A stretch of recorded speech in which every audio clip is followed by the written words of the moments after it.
گرمی سے حفاظت کی تدابیر. فرمان آخری نبی صلی اللہ علیہ وسلم جب سخت گرمی ہوتی ہے تو بندہ کہتا ہے لا الہ الا اللہ، آج بڑی گرمی ہے، اللہم اجرنی من حر جہنم، یعنی اے اللہ مجھے جہنم کی گرمی سے پناہ دے. اللہ پاک دوزخ سے فرماتا ہے میرا بندہ مجھ سے تیری گرمی سے پناہ مانگ رہا ہے اور میں تجھے گواہ بناتا ہوں کہ میں نے اسے تیری گرمی سے پناہ دی. یہ عاشقان رسول آج کل واقعی گرمی کی شدت کی لہر آ گئی ہے، لو چل رہی ہے. یاد رکھیے گرمی کو برا کہنا بری بات ہے، کیونکہ گرمی کا گلہ شکوہ کرنے والا ایک طرح سے گرمی کو پیدا کرنے والے یعنی رب العزت کی شکایت کر رہا ہے. گویا کہہ رہا ہے کہ دیکھو اللہ پاک نے گرمی بڑھا دی ہے. تو یہ مناسب نہیں ہے. ہر موسم اللہ پاک کی طرف سے ہی ہوتا ہے. موسم کی تبدیلیاں بھی رب کریم کی طرف سے ہوتی ہے. کبھی ہوا زور سے چلتی ہے، کبھی رک جاتی ہے، کبھی بارشوں کا زور ہوتا ہے تو کبھی خشک سالی ہوتی ہے.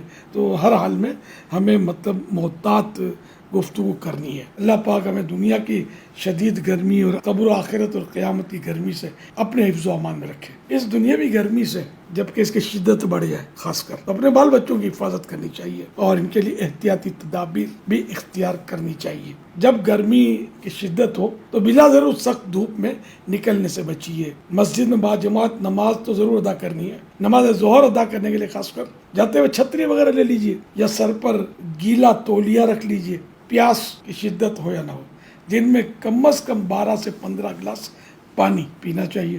اور یہ بھی اس میں بھی دیکھنا چاہیے کہ اگر کام ایسا ہے کہ پسینے خوب بہ رہے ہیں تو پھر مقدار پانی کی بڑھانی ہوگی. حتی الامکان گھر کے صحت بخش جوسز استعمال کیجیے، مثلا ستو کا شربت، کھیرے کا جوس، ناریل کا پانی، شہد ملا پانی، لیمو پانی اور نمکین چھاچھ وغیرہ. گنے کا رس بھی اچھا ہے. گنے کا رس گھر میں نہیں نکالا جا سکتا، عام طور پہ یہ بازار سے لینا ہوتا ہے. تو جب بھی گنے کا رس لیں تو یہ ان سے بات کریں کہ بغیر برف کا وہ نکالیں، کسی قسم کے اس میں مٹھاس نہ ڈالیں. تو خالص گنے کا رس یہ کافی مفید ہے، کئی بیماریوں کا اس میں علاج بھی ہے. تو اس طرح کے عمدہ جوسز استعمال کیجئے، اپنے بچوں کو پلائیے. ایسے پھل اور سبزیاں جن کی تاثیر ٹھنڈی ہو، مثلا کدو شریف، توری، لیمو، کھیرا، سلاد، تربوز، فالسا وغیرہ وغیرہ استعمال کیجیے. ممکن ہو دن میں کم از کم 2 مرتبہ اور نہ ایک ہی مرتبہ نہا لیجیے. تو انشاءاللہ اس سے پسینے کی بدبو بھی دور ہوگی، بدن کو بھی ٹھنڈک ملے گی. فاسٹ فوڈ اور گرم تاثیر والی